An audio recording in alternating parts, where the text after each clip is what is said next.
আমার এই আজকের ভিডিও বাংলাদেশের সেই ভাইদের জন্য যারা একের পর এক জীবন পিঁপড়ের মতন পায়ে পিষে মারছে। তাদের কাছে আমি একটা কথাই জানতে চাইছি, আপনাদের কোন ইসলাম ধর্মে লেখা আছে, কোন কোরআনে লেখা আছে যে নিজে না খেতে পারলে অন্যের খাবার ছিনিয়ে নিব, নিজে না খেতে পারলে অন্যকেও খেতে দিব না, নিজে না বাঁচতে পারলে অন্যকেও বাঁচতে দিব না, প্রতিবাদের ভাষা গুলি, প্রতিবাদের ভাষা খুন? কোন ইসলাম ধর্মে লেখা আছে? কোন কোরআনে লেখা আছে? কোন কোরআনে লেখা আছে? ধর্মে লেখা আছে, কোন কোরআনে লেখা আছে?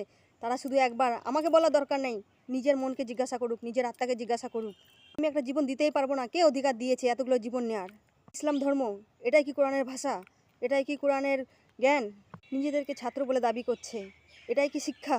শিক্ষা হয়ে থাকে তাহলে বলবো এরকম শিক্ষা দরকার নেই, জীবনের কোনো দাম নেই। তাই ভিডিওটা দেখছেন তারা বেশি করে শেয়ার করে দিন, যাতে সেই ভাইদের কাছে পৌঁছে যায়, একটু যাতে সুবুদ্ধি হয় তাতে, যদি তাদের